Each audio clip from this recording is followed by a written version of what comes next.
Hello everyone, first of all welcome to my YouTube channel. In this video हम start करने वाले हैं एक नई यूनिट आपकी केमिकल काइनेटिक्स। क्लास 12th के लिए भी काफ़ी इंपॉर्टेंट है। केमिकल काइनेटिक्स से न्यूमेरिकल्स भी आती हैं, तो सबको हम ट्राई करेंगे कवर कर सकें। और अगर आप IIT जेईई का एग्जाम्स देते हो, PMT, जैम या नेट कौन सा भी, तो भी केमिकल काइनेटिक्स काफ़ी इंपॉर्टेंट है।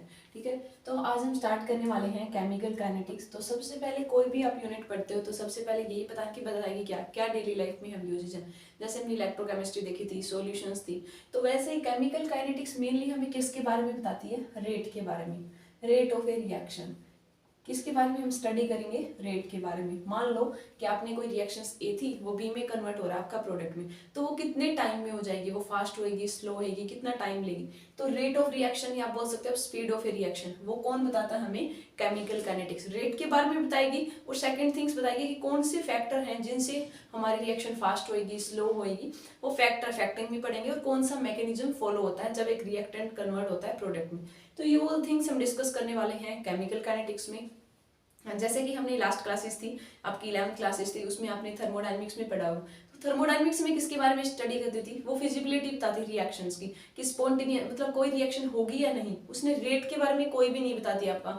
थर्मोडायनेमिक्स रेट के बारे में कोई इन्फॉर्मेशन नहीं मिलती, तभी हमें इस यूनिट की रिक्वायरमेंट पड़ी केमिकल काइनेटिक्स। ये हमें किसके बारे में बताएगी? रेट ऑफ ए रिएक्शन के बारे में, कि फास्ट होएगा, स्लो।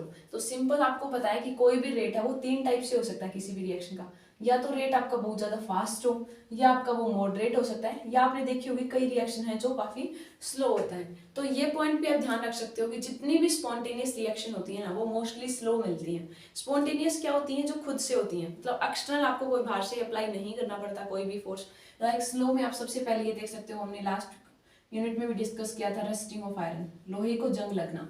तो ऐसे तो नहीं होता ना कि लोहा आज लेके आए हो 5 दिन में ही जंग लग गया। तो एक टाइम टेकिंग प्रोसेस होता है, स्पॉन्टेनियस खुद से ही हो जाता है, बाहर से हम कुछ भी एक्स्ट्रा अप्लाई नहीं करते। तो स्लो प्रोसेस है रस्टिंग ऑफ आयरन। जैसे मॉडरेट रिएक्शन में तो लैब्स में काफी प्रिपरेशंस होती हैं, लाइक प्रिपरेशन ऑफ अल्कोहल है, ईथर है, वो सारी रिएक्शंस मॉडरेट रहती है। ना ही तो उनका रेट ऑफ रिएक्शन बहुत ज्यादा फास्ट होता है कि आपने रिएक्शन डाली तभी की तभी होगा, या बहुत ज्यादा टाइम टेकिंग भी नहीं होता, मॉडरेट रहती है उनकी स्पीड। और कुछ रिएक्शन होती है फास्ट, जैसे आपकी आयनिक रिएक्शन होती है, न्यूट्रलाइजेशन है रिएक्शन, वो काफी फास्ट होती है। न्यूट्रलाइजेशन रिएक्शंस उनका रेट बहुत ही ज्यादा होती है। ठीक है, तो ये पॉइंट तो आपने डिस्कस कर लिया कि रेट ऑफ रिएक्शन कितने टाइप से हो सकता है। अब सिंपल आपको रेट ऑफ रिएक्शन को डिफाइन करना है, तो आप कैसे बताओगे? सपोज मैं एक रिएक्शन लिख रही हूँ कि ए था, वो कन्वर्ट हो गया आपका, इसको आर मान लो, ये रिएक्टेंट था, कन्वर्ट हो गया प्रोडक्ट में। तो हम दो के टर्म में रेट ऑफ रिएक्शंस बताएंगे। तो सिंपल रेट ऑफ रिएक्शन होता है कि चेंज इन कंसंट्रेशन बाय में टाइम। अब अगर वो रिएक्टेंट की बात कर रहा है तो हम बोलेंगे कि कंसंट्रेशन चेंज कितनी हो रही है रिएक्टेंट की, बाय में आप टाइम कर दोगे, वैसे ही प्रोडक्ट का कर दोगे। और एक बात आपको ध्यान रखनी है स्टूडेंट्स, कि रिएक्टेंट आपको पता है कि जब रिएक्शन आपने स्टार्ट कर दी, स्टार्टिंग में रिएक्टेंट मान लो 100 था, प्रोडक्ट 0 था, रिएक्शन स्टार्ट की तो धीरे धीरे रिएक्टेंट क्या हो रहा है? कंज्यूम हो रहा है, वो आपका खत्म होता जाएगा, मतलब डिक्रीज होता जाएगा, प्रोडक्ट आपका बनता जाएगा। तो जब भी आप रेट ऑफ रिएक्शन लिख रहे हो तो इसके लिए रिएक्टेंट के लिए माइनस साइन का यूज करोगे और प्रोडक्ट के लिए आप प्लस साइन का यूज करोगे। ठीक है, जैसे मुझे इसका लिखना है तो मैं इसको भी ऐसे लिख सकती हूँ, माइनस dr/dt। इसका लिखोगे तो आप लिखोगे dp/dt। ठीक है, तो वैसे डी यूज करते हैं हम स्मॉल चेंजेस के लिए। आगे हम पढ़ेंगे दो टाइप से रेट। तो ये आपको ध्यान रखना है, किसी का भी अगर रेट लिखना है तो माइनस यूज करोगे, और अगर प्रोडक्ट का यूज करना है तो यहाँ पे साइन आ जाएगा प्लस।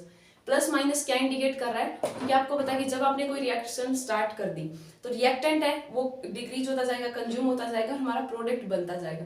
तो जो बन रहा है उसके लिए प्लस, और जो खत्म हो रहा है वो डिक्रीज हो रहा है उसके लिए आप माइनस साइन यूज करोगे। ठीक है, ये तो थी सिंपल रेट ऑफ रिएक्शन। और इसकी आपसे कोई यूनिट पूछ लिए, बताओ कि रेट ऑफ रिएक्शन की क्या यूनिट होगी, तो सिंपल सा आप कर सकते हो। कैसे? देखो, कंसंट्रेशन क्या होती है? कितने मोल है पर यूनिट वॉल्यूम। तो यहाँ आप कर सकते हो मोल पर यूनिट वॉल्यूम, और बाय में टाइम, तो ये हो जाएगा मोल पर लीटर, और टाइम ऊपर जाएगा तो सेकेंड इनवर्स। तो ये यूनिट हो गई आपकी रेट ऑफ रिएक्शन की। ठीक है, तो आई होप इतना तो आपको समझ आ गया होगा। अब हम नेक्स्ट स्टार्ट करते हैं, आपको रेट लिखना। किसी भी रिएक्शन का अगर आपको रेट लिखना है तो आप कैसे लिखोगे? मान लो कि मैंने रिएक्शन ले ली A प्लस बी, जो बना रहा है आपका C+D, और इसके कोफिशिएंट मान लिया A है, ये B है, स्टिकोमेट्रिक कोफिशिएंट, ये C होता है D। कैसे?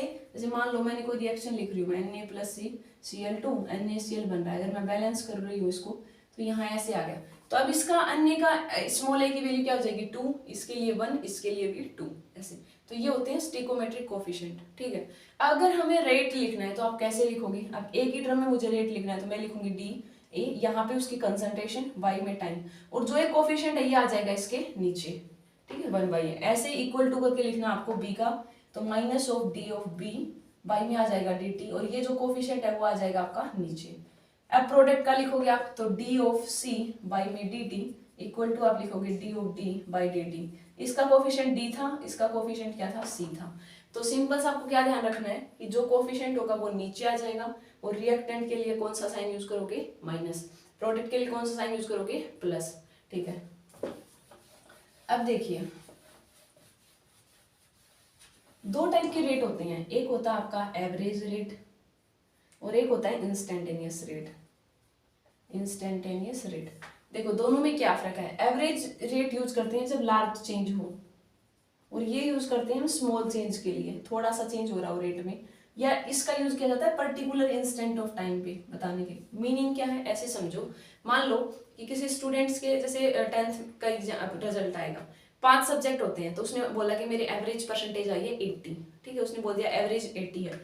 हमें एवरेज को देखकर आप ये तो नहीं बता सकते ना कि उसके साइंस में इतने आए, मैथ में कितने आए, इंग्लिश में।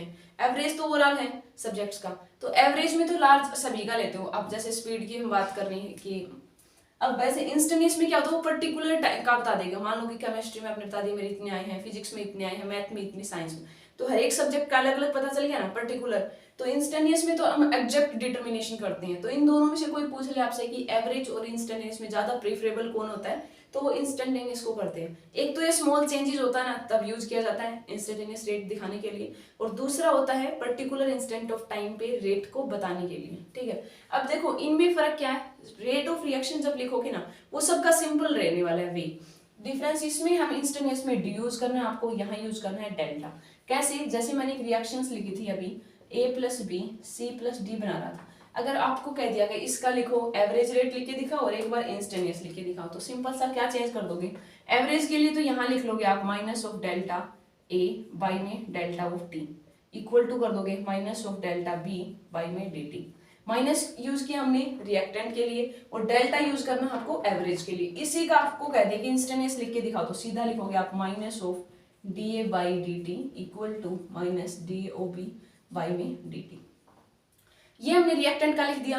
अगर प्रोडक्ट का लिखना है तो ऐसे ही आप प्रोडक्ट का लिख लोगे। तो सिंपल सा ध्यान रखना है स्टूडेंट्स कि इंस्टेंटेनियस के लिए डी यूज करना है आपको, डी स्मॉल चेंजेस के लिए होता है, और एवरेज के लिए आपको डेल्टा यूज करना है। यूनिट सारी सेम रहेगी, लिखने का वे भी। न्यूमेरिकल्स आ सकते हैं कई बार, जैसे मान लो कि आपको बी का दे रखा है, सी का दे रखा है डी ओ, अब इसको इक्वल लिखेंगे तो कैसे आ जाएगा, D of delta of C by date. किसी न्यूमेरिकल्स में आपको इसकी फॉर्मेशन दे रखी है सी की, और आपको ए की पूछ ली, तो आप इसको सोल्व कर सकते हो। हम आगे का दिन न्यूमेरिकल की वीडियो लेके आएंगे, उसमें आपको बता देंगे कैसे न्यूमेरिकल सोल्व करने हैं, ठीक है।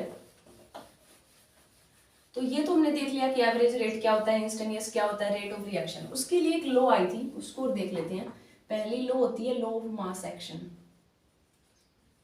उसने सिंपल क्या बताया कि मान लो कि ए प्लस बी है, वो प्रोडक्ट बना रहा है पी, ठीक है, दोनों। तो उसका अगर मुझे रेट ऑफ रिएक्शन लिखना है, वो डायरेक्टली होता है कंसंट्रेशन ऑफ रिएक्टेंट। रिएक्टेंट कौन है, ए, और यहाँ पे रिएक्टेंट दूसरा कौन है, बी। तो इस कांस्टेंट को हटाने के लिए यूज होता है के, तो इसको हम लिखेंगे के ऑफ ए इंटू बी। ए और बी क्या है, कंसंट्रेशन है रिएक्टेंट की, मोलर कंसंट्रेशन ऑफ रिएक्टेंट, ठीक है। अगर मान लो अब आपको इसको डिफाइन करना के, तो के क्या आ जाएगा आपका, rate of reaction by concentration A की बी की। इफ दूसरे केस में अगर ए की कंसंट्रेशन और बी की दोनों की 1 हो जाए, तो रेट ऑफ रिएक्शन किसके इक्वल आ जाएगा, रेट कांस्टेंट के।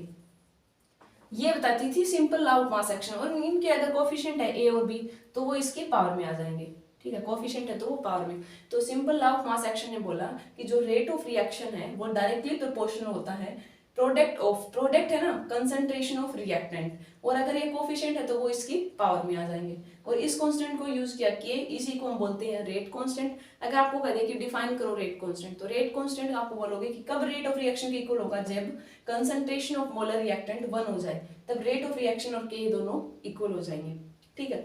तो ये इतना आज के लिए इतना ही रखेंगे हम। कल की वीडियोस में हम लॉ ऑफ मास एक्शन के देखेंगे कि कैसे कौन से फैक्टर पे डिपेंड करता है आपका, ये देखने वाला है। फिर हम यूनिट डिस्कस करेंगे ऑर्डर, मोलिकुलरिटी और रेट लॉ की मॉडिफाइड फॉर्म को, ठीक है। अगर कुछ क्यूरी रखती है तो आप कमेंट जरूर कीजिएगा। Thank you and happy learning.